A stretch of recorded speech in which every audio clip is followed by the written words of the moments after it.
sine of x plus y is equal to sine of x times cosine of y plus cosine of x times sine of y. This is the trigonometric identity of the two sums of angles for the sine function that we're going to be proving in this video through a construction of many right triangles in the shape to the left of the screen. So we have assumed that angle GAB to be angle x and angle EAD to be angle y, with segment AG being congruent to 1. And before we begin, we must understand a few background information to assist us in our proof.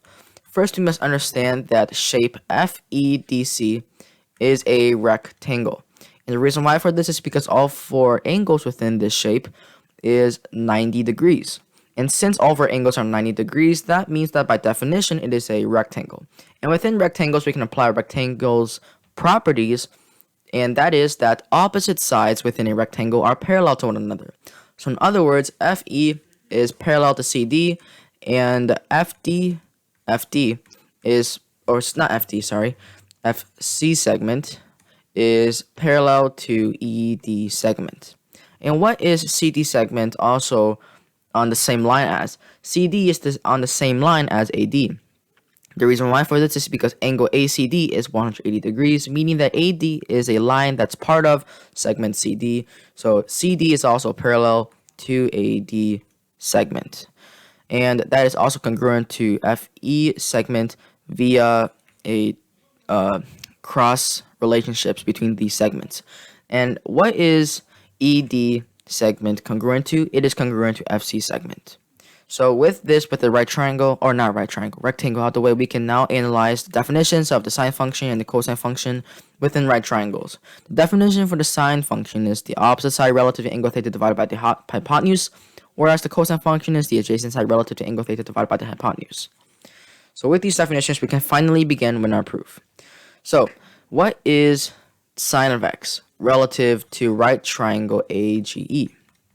Well, sine of angle x is the same thing as the opposite side relative to angle x, which is GE, over 1, meaning that GE segment is the same thing as sine of x. And what about the cosine of x within right triangle AGE?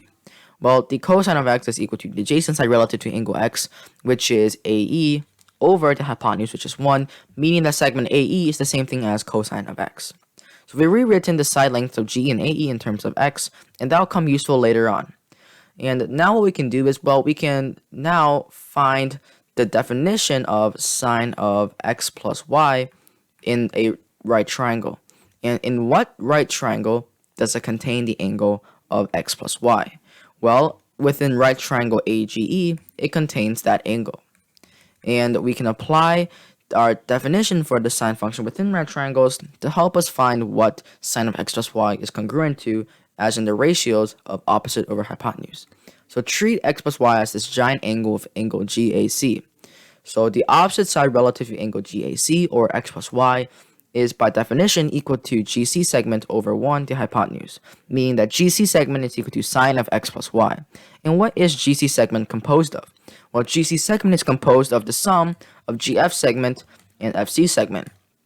But remember, we have previously stated that within a right triangle, FC segment is parallel to ED segment, which is also congruent to one another via the property of rectangles. Therefore, we can rewrite FC in terms of ED. GF is congruent to GF plus FC becomes ED, which is the same thing as sine of x plus y. So with this, we can begin to find GF and ED in terms of x and y to help us prove this proof. And what can we use to find GF segment within right triangle GFE? Well, we need to apply some alternate interior angles to find angle FEB, which will consequently help us find angle FGE to be also equal angle Y. And how did I get that? Well, we previously said that segment FE is parallel to segment AD. Therefore, AE segment is a transversal, meaning that the opposite interior angles will help us find angle FEB. That is a property of geometry, which should be well understood. And with angle FEB out the way, we can find angle GEB to be 90 degrees minus y, because right triangle GEB has a angle of 90 degrees. Hence, angle GEF will be pi over 2, in other words, 90 degrees, minus angle y. And then to find the other angle, given one of the other angles within a right triangle will be pi over 2 minus that angle, which is pi over 2 minus pi over 2 plus y to give us y. And what can we use? Which function can we use to help us find segment GF? Well, segment GF over the hypotenuse, which is GE, which we have previously said is equal to sine of x, should give us the cosine of y. And that's true because it's the opposite over hypotenuse.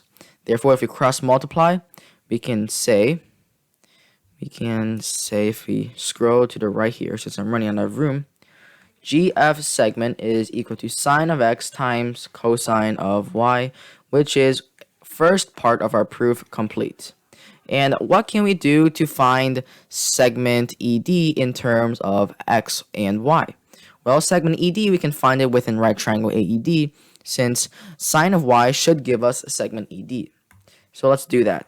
Segment ED is equal to, by definition, sine of y, whereas ED is divided by the hypotenuse of AE, which we previously said to be equal to cosine of x.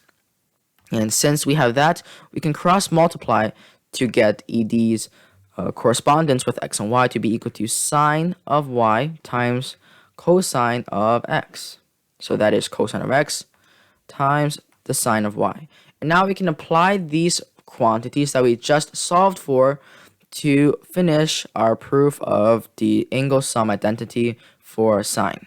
And to rewrite it down here, we have said that GF segment and ED segment being equal to sine of y times cosine of x, whereas GF is sine of x times cosine of y. So that is cosine of x, this is sine of x, and that is cosine of y, and this is sine of y. And the sum of these two segments will give us sine of x plus y. So sine of x plus y at the end is equal to sine of x times cosine of y plus cosine of x times sine of y. The proof of this angle sum identity for sine via geometry.